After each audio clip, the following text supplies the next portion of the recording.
നമസ്കാരം. JM ടോക്സിലേക്ക് എല്ലാവർക്കും സ്വാഗതം. 10 വർഷത്തിന് ശേഷമാണ് UDF സർക്കാരിനെ ജനങ്ങൾ അധികാരത്തിലേറ്റിയിരിക്കുന്നത്. അപ്പൊ ഇന്ന് എല്ലാവരും സംസാരിച്ചുകൊണ്ടിരിക്കുന്ന വിഷയം നമ്മളെല്ലാം ആകാംക്ഷയോടെ പ്രതീക്ഷയോടെ നോക്കിക്കാണുന്നതാണ്. ജൂൺ 15 മുതൽ സ്ത്രീകൾക്ക് KSRTCയിലുള്ള സൗജന്യ യാത്ര. ഇതിനെക്കുറിച്ച് നമുക്ക് ജോൺ സാറിനോട് ചോദിച്ചറിയാം. എന്താണ് സാറിന് ഇതിനെക്കുറിച്ച് പറയാനുള്ളത്? ഞങ്ങളൊക്കെ വളരെ എക്സൈറ്റഡ് ആയിട്ടാണ് ഇതിനെ നോക്കിക്കാണുന്നത്. ജൂൺ 15 മുതൽ കേരളത്തിലെ സ്ത്രീകളൊക്കെ സൗജന്യ യാത്ര പ്രതീക്ഷിച്ചിരിക്കുകയാണെന്ന് എനിക്കറിയാം. പക്ഷെ ആദ്യം അവരെ നിരാശപ്പെടുത്തുന്ന ഒരു കാര്യമാണ് പറയാനുള്ളത്. കേരളത്തിലെ എല്ലാ സ്ത്രീകൾക്കും കേരളത്തിലെ എല്ലായിടത്തും ബസ്സിൽ സൗജന്യമായിട്ട് യാത്ര ചെയ്യാൻ കഴിയുമെന്നുള്ള പ്രതീക്ഷ വേണ്ട. കാരണം ഇത് മിക്കവാറും ഓർഡിനറി ബസ്സുകളിലേ ഉണ്ടാകാൻ സാധ്യതയുള്ളൂ, അല്ലെങ്കിൽ സിറ്റി സർവീസ് ബസ്സുകളിലും. നിങ്ങൾ പ്രതീക്ഷിക്കുന്ന പോലെ ഫാസ്റ്റ് പാസഞ്ചറിലും എക്സ്പ്രസ്സിലും സൂപ്പർ ഫാസ്റ്റിലും ഇൻ്റർസ്റ്റേറ്റിലും ഒന്നും ഇത് ഉണ്ടാവാൻ സാധ്യതയില്ല. കാരണം ഇന്ന് ഈ കേരളത്തിലെ എല്ലാ സ്ത്രീകൾക്കും എല്ലാ സർവീസുകളിലും ഇങ്ങനെ സൗജന്യം കൊടുക്കുമെന്നൊന്നും ആരും വാഗ്ദാനം ചെയ്തിട്ടില്ല. എല്ലാ സ്ത്രീകൾക്കും കൊടുക്കുമെന്ന് പറഞ്ഞു. പക്ഷേ UDFന്റെ ഇലക്ഷൻ മാനിഫെസ്റ്റോയിലെ ഏറ്റവും വലിയൊരു അട്രാക്ഷൻ തന്നെ ഇതായിരുന്നു. ഇത് തന്നെയാണ് ആദ്യമായിട്ട് മുഖ്യമന്ത്രി ഈ ആദ്യത്തെ ക്യാബിനറ്റ് യോഗത്തിന് ശേഷം പ്രഖ്യാപിച്ചത്. ശരിയാണ്. ഇന്ദിരാഗാന്ധി ഗ്യാരണ്ടി എന്നുള്ള പേരിൽ രാഹുൽ ഗാന്ധി പ്രഖ്യാപിച്ച ഒരു കാര്യമാണ്. അത് നടപ്പാക്കിയിരിക്കും.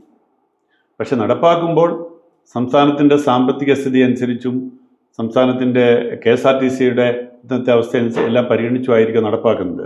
അപ്പോൾ പ്രധാന ചോദ്യം ഇത് നടപ്പാക്കുന്നത് ഏത് മേഖലയിൽ എത്രമാത്രമായിരിക്കും എന്നുള്ളതാണ്. അതിനുള്ള ഉത്തരമാണ് ഞാൻ പറഞ്ഞത്. ഇത് എല്ലാ ട്രാൻസ്പോർട്ട് KSRTCയുടെ എല്ലാ ബസ്സുകളിലും എങ്ങോട്ടും എത്ര ദൂരം യാത്ര ചെയ്തതിനും സൗജന്യം എന്നുള്ളൊരു പ്രായോഗികമായി നടപ്പാകില്ല. പക്ഷേ ഓർഡിനറി ബസ്സുകളിൽ പൂർണ്ണമായും സൗജന്യമായിരിക്കും. ഏത് സ്ത്രീകൾക്ക് എത്ര തവണ വേണമെങ്കിലും യാത്ര ചെയ്യാം, എത്ര ദൂരം വേണമെങ്കിലും യാത്ര ചെയ്യാം. ഇതാണ് ഞാൻ മനസ്സിലാക്കുന്നത്. കാരണം അതിനപ്പുറത്തേക്ക് പോകാൻ കഴിയുമെന്ന് തോന്നുന്നില്ല. അതേസമയം ഇതിപ്പോ നമ്മൾ KSRTCയുടെ കാര്യമാണല്ലോ പറയുന്നത്. ഇതിനു മുമ്പ് തന്നെ ഈ പ്രൈവറ്റ് ഓണേഴ്സ് ഒരു പ്രസ് മീറ്റ് നടത്തിയിട്ട് പറഞ്ഞിരുന്നു ഇങ്ങനെ അതിലേക്ക് വരുന്നതിന് മുമ്പ് KSRTCയുടെ കാര്യം തന്നെ ആദ്യം പറയട്ടെ. KSRTC സൗജന്യമാണെന്നോ അല്ലെ KSRTC ആണ് ഇതിന്റെ ഭാരം താങ്ങുന്നതെന്നോ മറ്റുള്ള ഒരു ധാരണ എല്ലാവർക്കും ഉണ്ട്. യഥാർത്ഥത്തിൽ ഇത് KSRTCയുടെ സൗജന്യമല്ല, ഇതിന്റെ ഭാരം KSRTCക്കുമല്ല, ഇത് സർക്കാരിന്റെ സൗജന്യമാണ്. ഒരു കാര്യം ചോദിച്ചോട്ടെ, അങ്ങനെ പറയുമ്പോൾ ഇത് പ്രതിപക്ഷം ഉൾപ്പെടെ പലരും ഉന്നയിക്കുന്ന ഒരു കാര്യമാണ്. ഇത് നടപ്പിലാക്കിയ KSRTC എത്രയും വേഗം അടച്ചുപൂട്ടേണ്ടി വരുന്നത്. KSRTC ഇതിന്റെ പേരിൽ അടച്ചുപൂട്ടേണ്ടി വരില്ല. കാരണം KSRTCയെ താങ്ങി നിർത്തുന്നത് സർക്കാരാണ്. KSRTC അതിന്റെ വരുമാനം കൊണ്ട് മാത്രം റൺ ചെയ്യുന്ന ഒരു സ്ഥാപനമല്ല. KSRTC അതിൻ്റെ വരുമാനം കൊണ്ട് റൺ ചെയ്യുന്ന ഒരു സ്ഥാപനമാണെങ്കിൽ നമുക്ക് ഉദാഹരണത്തിന് KSRTC സ്വകാര്യ ബസ് സർവീസായിട്ട് ചിന്തിക്കുക. പിന്നെ അപ്പുണ്ണിന്നോ തോമസ് കുട്ടിന്നോ പേരുള്ള ഒരാളൊരു ബസ് സർവീസ് നടത്തുന്നത് KSRTC സർവീസാണെന്ന് ധരിക്കുക. അങ്ങേരെ ഒരു വർഷം പോലും ഓടിക്കത്തില്ല. അതിന് മുമ്പ് അത് അടച്ചു പൂട്ടിയിരിക്കും. കാരണം KSRTC നഷ്ടത്തിലാണ് പോകുന്നത്. ഇത് ആദ്യത്തെ പാഠം. രണ്ടാമത്തെ പാഠം എന്താണെന്ന് വെച്ചാൽ KSRTCയെ താങ്ങി നിർത്തുന്നത് സർക്കാരാണ്. സർക്കാരിൻ്റെ പണം കൊണ്ടാണ് KSRTCക്ക് ശമ്പളം കൊടുക്കുന്നതും പെൻഷൻ കൊടുക്കുന്നതും എല്ലാം നടത്തുന്നത്. അപ്പോൾ പിന്നെ മൂന്നാമത്തെ ചോദ്യം അല്ലെങ്കിൽ മൂന്നാമത്തെ ഉത്തരം, KSRTCക്ക് ഇതിൻ്റെ പാവഭാരം പേറേണ്ട കാര്യമില്ല. ഇത് സർക്കാർ തന്നെയാണ് പേറുന്നത്. അതായത് ഈ നമ്മളിപ്പോഴത്തെ കണക്കനുസരിച്ച് സ്ത്രീകൾക്ക് മാത്രം സൗജന്യം ഏർപ്പെടുത്തിയാൽ അതിന് ഏകദേശം 60 കോടി രൂപയോളം ഒരു മാസം ചിലവാണ്. അപ്പോൾ ഒരു വർഷം ആകുമ്പോഴത്തേക്ക് ഏകദേശം 720 കോടി മുതൽ 800 കോടി രൂപ വരെ ചിലവ് വരും. ഈ പണം സർക്കാർ കൊടുത്താലേ KSRTCക്ക് ഇത് സൗജന്യം കൊടുക്കാൻ പറ്റുള്ളൂ. സർക്കാരാണ് കൊടുക്കേണ്ടത്, സർക്കാർ കൊടുത്തിരിക്കും, അല്ലാതെ നടക്കത്തില്ല. അതുകൊണ്ട് ഇത് KSRTCയുടെ സൗജന്യം എന്നുള്ള ധാരണ വേണ്ട. കൂടുതലും ഈ KSRTC പ്രവർത്തിക്കുന്നത് തിരുവനന്തപുരം അതുപോലെ തെക്കൻ ജില്ലകളിലാണല്ലോ. ഇപ്പൊ കോഴിക്കോടിന് അപ്പുറത്തേക്കാണെങ്കിൽ അവിടെ അധികം KSRTC അല്ല, പ്രൈവറ്റ് ആണ്. അപ്പൊ ആ ഭാഗത്തുള്ളവർക്ക് എങ്ങനെയാ ഇതിന്റെ ഒരു ബെനിഫിറ്റ് കിട്ടുക? അതെ, ഇപ്പൊ ഉദാഹരണത്തിന് താരയുടെ വീട് എവിടെയാ? എന്റെ വീട് കണ്ണൂരാണ്. അപ്പൊ താര തിരുവനന്തപുരത്ത് നിന്ന് കണ്ണൂർക്ക് യാത്ര ചെയ്യുമ്പോൾ സൗജന്യം കിട്ടുമെന്നല്ലേ ചോദിച്ചത്? പ്രായോഗികമായി കിട്ടത്തില്ല. കാരണം ഇപ്പോൾ തിരുവനന്തപുരത്ത് നിന്ന് കണ്ണൂർക്ക് ഓർഡിനറി ബസ് ഉണ്ടോ? ഓടുന്നില്ല. പിന്നെ താരക്ക് ഇങ്ങനെ പോകാൻ പറ്റും? ഇവിടുന്ന് ഒരു ട്രാൻസ്പോർട്ട് ബസ്സിൽ ഒരു ഓർഡിനറി ബസ്സിൽ നിങ്ങൾ കയറിയാൽ എത്ര ദൂരം പോകാൻ കഴിയും? സാധാരണത്തിലൊരു ഓർഡിനറി ബസ് ഓടുന്നത് ഇവിടുന്ന് ആറ്റിങ്ങൽ വരെയോ അല്ലെങ്കിൽ കൊല്ലം വരെ ഉണ്ടോ എന്ന് എനിക്കറിയില്ല. അല്ലെങ്കിൽ ചെങ്ങന്നൂർ വരെയോ തിരുവല്ല വരെയോ ഉണ്ടെങ്കിൽ അത്രയും ദൂരം പോകാം. അതിനപ്പുറത്തേക്ക് ഓർഡിനറി ബസ് ഓടുന്നുണ്ടോ എനിക്ക് തോന്നുന്നില്ല. പിന്നെ എല്ലാം ഫാസ്റ്റും സൂപ്പർ ഫാസ്റ്റും ഒക്കെയാണ്. അപ്പോൾ പ്രായോഗികമായിട്ട് ഇവിടുന്ന് കണ്ണൂർക്ക് പോകുന്ന ഒരാൾക്ക് ഈ സൗജന്യം കിട്ടത്തില്ല. സർക്കാരാണല്ലോ ഇതിന്റെ ചെലവ് വഹിക്കേണ്ടത്. അപ്പോൾ ഇതിന്റെ ബാധ്യത സർക്കാർ എങ്ങനെ താങ്ങും? അത് സ്വാഭാവികമായിട്ടും സർക്കാരിന് എന്തെല്ലാം ബാധ്യതകളുണ്ട്. ശമ്പളം കൊടുക്കുന്നത് സർക്കാർ, ജീവനക്കാരുടെ മുഴുവൻ ശമ്പളം കൊടുക്കുന്നത് സർക്കാരാണ്, ജീവനക്കാരുടെ പെൻഷൻ കൊടുക്കുന്നത് സർക്കാരാണ്. അപ്പോൾ സർക്കാരിന് ഉള്ള ഏകദേശം ലക്ഷക്കണക്കിന് കോടി രൂപയുടെ, ഏകദേശം 2 ലക്ഷം കോടി രൂപയുടെ ബജറ്റാണ് സർക്കാരിൻ്റെത്. ആ ബജറ്റിൻ്റെ അതിനകത്ത് വരുന്ന ഒരു ചെറിയ തുക മാത്രമാണ് ഈ 700 കോടി 800 കോടി എന്ന് പറയുന്നത്. അപ്പോൾ സർക്കാർ എങ്ങനെയും അത് കൊടുത്തിരിക്കും, ഒന്നുമില്ലേ കടം വാങ്ങി കൊടുക്കും. അല്ലാതെ സർക്കാരിന് വേറെ വരുമാനം ഇതിനു വേണ്ടി കിട്ടത്തില്ല. കേന്ദ്രം ഇതിനു വേണ്ടി പൈസ കൊടുക്കത്തില്ല. ഈ സൗജന്യം ഇവിടെ കൊടുക്കാൻ വേണ്ടി കേന്ദ്രത്തിൽ നിന്ന് ആരും ഗ്രാന്റ് ഒന്നും അനുവദിക്കത്തില്ല. പിന്നെ എങ്ങനെ കൊടുക്കുമെന്ന് ചോദിച്ചാൽ ഭാവിയിലേക്ക് KSRTCയുടെ ചെലവ് കുറയ്ക്കുകയും വരുമാനം വർദ്ധിപ്പിക്കുകയും ചെയ്യുക. അങ്ങനെ മാത്രമേ ഇതിനെ സസ്റ്റെയിൻ ചെയ്യാൻ പറ്റുള്ളൂ. ഇത് ഒരു ദിവസം കൊണ്ട് അവസാനിപ്പിക്കാൻ പറ്റത്തില്ല, ഒരു മാസം കൊണ്ട് പറ്റില്ല, ഒരു വർഷം കൊണ്ട് പറ്റില്ല. അടുത്ത 5 വർഷവും തുടർന്നേ പറ്റുള്ളൂ. കാരണം ഇത് ഈ ഗവൺമെൻറ്റിൻ്റെ ബാധ്യതയാണ്. അപ്പോൾ അത് നടപ്പാക്കണമെങ്കിൽ സർക്കാരിന് വേറെ പണം കണ്ടെത്തിയേ പറ്റുള്ളൂ. സാർ, ഇത് സ്ത്രീകൾക്കായിട്ടുള്ള ഒരു സൗജന്യ യാത്രയല്ലേ? അപ്പൊ സ്ത്രീകൾ ഇങ്ങനെ ബസ്സിൽ തള്ളി കയറുമ്പോ പുരുഷന്മാർക്ക് യാത്ര ചെയ്യാൻ ബുദ്ധിമുട്ടായിരിക്കില്ലേ? സ്വാഭാവികമായിട്ടും സ്ത്രീകൾ തള്ളിക്കയറുമ്പോൾ പുരുഷന്മാർക്ക് അതേ ബസ്സിൽ യാത്ര ചെയ്യാൻ ബുദ്ധിമുട്ട് വരും. അല്ലെങ്കിൽ ദുരുദ്ദേശത്തോടെ കയറുന്ന പുരുഷന്മാരായിരിക്കണം. അപ്പോൾ ഈ സ്ത്രീകൾ തള്ളിക്കയറുമ്പോൾ മിക്കവാറും രാവിലത്തെയും വൈകുന്നേരത്തെയും നിരവധി KSRTC ഓർഡിനറി ബസ്സുകൾ ലേഡീസ് ഒള്ളി ബസ്സുകളായിരിക്കും ഫലത്തിൽ. അങ്ങനെ ബോർഡ് വെച്ചില്ലെങ്കിലും ലേഡീസ് ഒള്ളി ബസ്സുകളായിട്ടായിരിക്കും അവ പോവുക. അപ്പോൾ പുരുഷന്മാരെന്ത് ചെയ്യും? വേറെ ബസ്സിൽ കയറേണ്ടി വരും. അത് സ്വാഭാവികമായിട്ട് സംഭവിക്കുന്നൊരു കാര്യമാണ്. ഇനി വേറൊരു ചോദ്യമുണ്ട്. ഈ സ്ത്രീകൾക്ക് തന്നെ ഈ ഇടിച്ച് കയറി സൗജന്യമായിട്ടാകുമ്പോഴത്തേക്ക് ബസ്സിലേക്ക് ആൾ ഇടിച്ച് കയറും സ്ത്രീകൾ. അങ്ങനെ കയറുമ്പോൾ ഈ അഫോർഡ് ചെയ്യാവുന്ന അല്ലെങ്കിൽ വരുമാനമുള്ള സ്ത്രീകൾ, ശമ്പളക്കാരായ സ്ത്രീകൾ, സാമ്പത്തിക ശേഷിയുള്ള സ്ത്രീകൾ, അവർ പലപ്പോഴും ഈ ബസ്സിലേക്ക് ഇടിച്ച് കയറിയെന്ന് വരില്ല. പൈസ കൊടുത്താലും കുഴപ്പമില്ല, സൗകര്യമായിട്ട് മറ്റേ ബസ്സിൽ പോകാമെന്ന് കരുതും. അപ്പോൾ അങ്ങനെയും കുറേ സ്ത്രീകൾ ഈ മറ്റേ ബസ്സിൽ പോകും. ഞാൻ ഉദ്ദേശിക്കുന്നത് എന്താണെന്ന് വെച്ചാൽ മുഴുവൻ സ്ത്രീകളും ഈ സൗജന്യം സ്വീകരിച്ചു കൊള്ളണമെന്നില്ല. ഞാൻ കഴിഞ്ഞ ദിവസം ഒരു പോസ്റ്റിംഗ് കണ്ടു. ടെക്നോ പാർക്കിലെ ഒരു ഉദ്യോഗസ്ഥ എഴുതിയിരിക്കുന്നു, ഞങ്ങൾക്ക് ഈ സൗജന്യം വേണ്ട, ഞങ്ങൾ ടിക്കറ്റ് എടുത്ത് തന്നെ യാത്ര ചെയ്തുകൊള്ളാം, ഞങ്ങളെപ്പോലെ സ്ത്രീകൾ ടിക്കറ്റ് എടുക്കുന്ന യാത്ര ചെയ്യുന്ന തുക കൂടി ആ KSRTCയിലെ ശമ്പളവും പെൻഷനും കൊടുക്കാൻ ഉപയോഗിച്ചാൽ മതിയെന്ന്. അങ്ങനെ കേരളത്തിലെ സാമ്പത്തിക ശേഷിയുള്ള വരുമാനമുള്ള സ്ത്രീകളൊക്കെ ചിന്തിച്ചു കഴിഞ്ഞാൽ അത് സർക്കാരിന് അത്രയും നല്ലതാണ്. മുഴുവൻ സ്ത്രീകളത് ഉപയോഗിക്കേണ്ട കാര്യം എനിക്കൊന്നുമില്ല. കർണാടകയിലും തമിഴ്നാട്ടിലും തെലുങ്കാനയിലും ഒന്നും എല്ലാ സ്ത്രീകളും ഈ സൗജന്യം ഉപയോഗിക്കുന്നൊന്നുമില്ല. അപ്പോൾ ആരാ ഉപയോഗിക്കുന്നത്?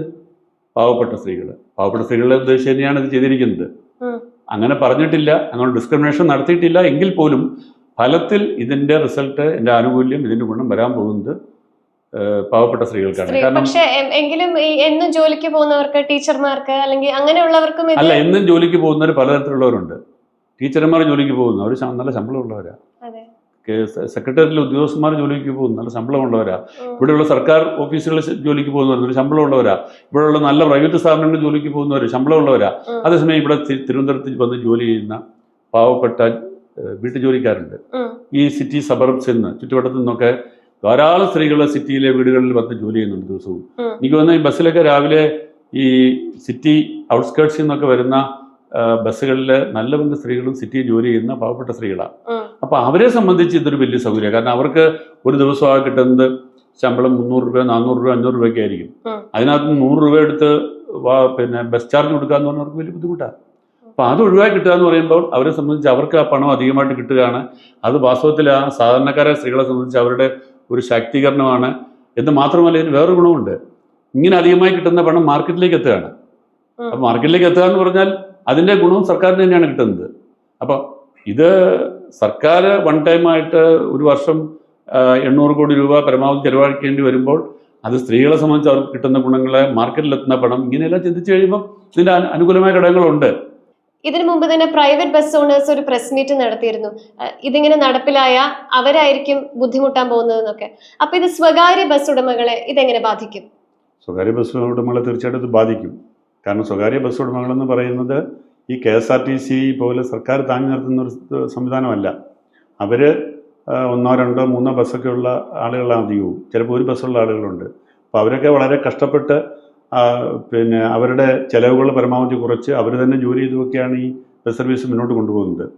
അവർ ഇതിൻ്റെ ഒരു തിക്തഫലം അനുഭവിക്കാൻ പോവുകയാണ്. കാരണം സ്വകാര്യ ബസ്സുകളും KSRTC ബസ്സുകളും ഒരുപോലെ ഓടുന്ന മേഖലകളിൽ സ്വാഭാവികമായിട്ടും സ്വകാര്യ ബസ്സുകളിൽ ആളെ കിട്ടാതെ വരും സ്ത്രീകളെ. കാരണം സ്ത്രീകളെല്ലാം സൗജന്യം നോക്കി നല്ല പങ്ക് ആൾക്കാരും ഈ KSRTC ബസ്സിൽ ഇടിച്ച് കയറുമ്പോൾ പ്രൈവറ്റ് ബസ്സുകൾ പലതും സ്ത്രീകൾ യാത്രക്കാരില്ലാതെ പോവുകയും അവർ നഷ്ടത്തിലാവുകയും ചെയ്യും. അപ്പോൾ അതിനിപ്പം ചെയ്യേണ്ട ഒരു സംഗതി എന്ന് പറഞ്ഞാൽ സർക്കാർ പ്രൈവറ്റ് ബസ്സുകൾക്ക് കൂടി സബ്സിഡി കൊടുക്കണം. കാരണം KSRTC ബസ്സുകൾക്ക് സർക്കാർ സബ്സിഡി കൊടുക്കുന്നത് സ്ത്രീകൾക്കാണ് സബ്സിഡി, അല്ലാതെ KSRTCക്ക് അല്ല. സൗജന്യമായിട്ട് യാത്ര ചെയ്യുന്ന സ്ത്രീകൾക്കുള്ള സബ്സിഡിയാണിത്. അങ്ങനെയാണെങ്കിൽ സ്ത്രീകൾക്കുള്ള സബ്സിഡി അവർ യാത്ര ചെയ്യുന്ന പ്രൈവറ്റ് ബസ്സിലും കൊടുക്കണ്ടേ? ഇതാണ് ബേസിക് ആയിട്ടുള്ള ചോദ്യം.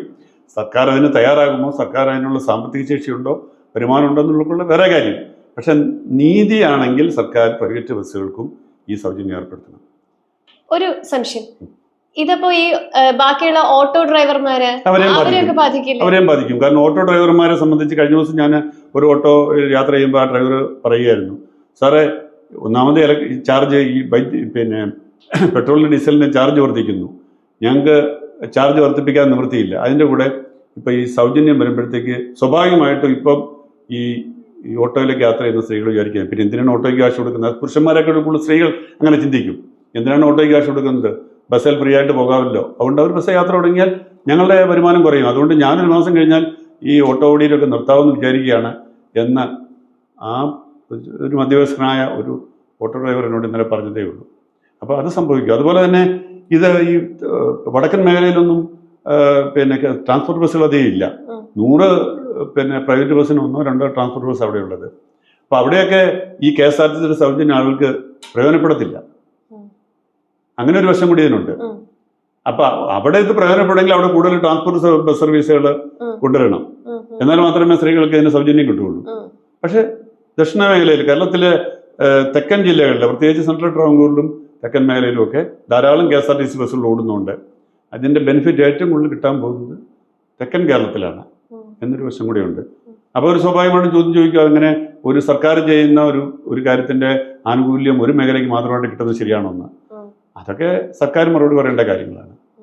അപ്പോൾ നമ്മുടെ ആരോഗ്യ വകുപ്പ് പോലെ ഏറ്റവും ജനങ്ങളെ ഡയറക്റ്റ് ആയിട്ട് ബാധിക്കുന്ന ഒരു വകുപ്പ് തന്നെയാണ് ഈ ഗതാഗത വകുപ്പും.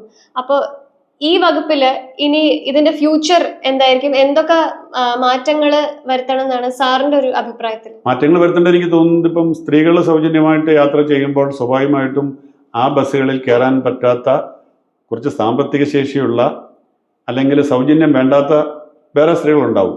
ഉദ്യോഗസ്ഥര്, പിന്നെ അധ്യാപകര്,